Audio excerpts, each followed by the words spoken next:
క్రీస్తునందు ప్రియులైన సహోదరి సహోదరులకు ప్రభువైన యేసుక్రీస్తు వారి పరిశుద్ధ నామములో శుభాలు.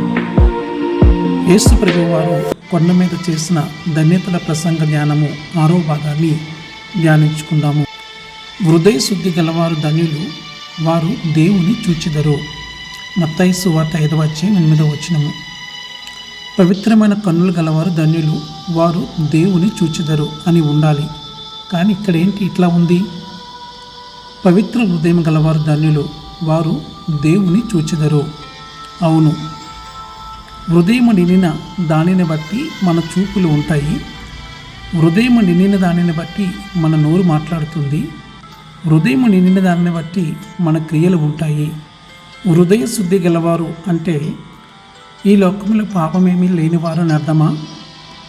ఇదే వాస్తవం అయితే ఈ లోకములో ఉన్నవారు ఎవ్వరూ దేవుని చూడలేరు. అపోస్తలుడైన పౌలు మాట్లాడుతూ, నా యందు అనగా నా శరీరమందు మంచిది ఏదియో నివసింపదని నేను ఎరుగుదును. మేలైనది చేయవలనను కోరిక నాకు కలుగుచున్నది గాని దాన్ని చేయుట నాకు కలుగుటలేదు. రోమపత్రిక 7:18 వచనము. అంతరంగంలో కోరిక ఉంది, మంచిగా పరిశుద్ధంగా జీవించాలని. కానీ శరీరము దీనికి పూర్తిగా వ్యతిరేకము. శరీరము కలుషితము కావడం ద్వారా హృదయము కలుషితమైపోతుంది. హృదయము కలుషితమైపోతే ఇక ఆయనను ఎట్లా చూడగలము? చూడలేము. ఇప్పుడు మనము దావీదు వలె ప్రార్థించాలి. అది పశ్చాత్తాపంతో కూడినదై ఉండాలి.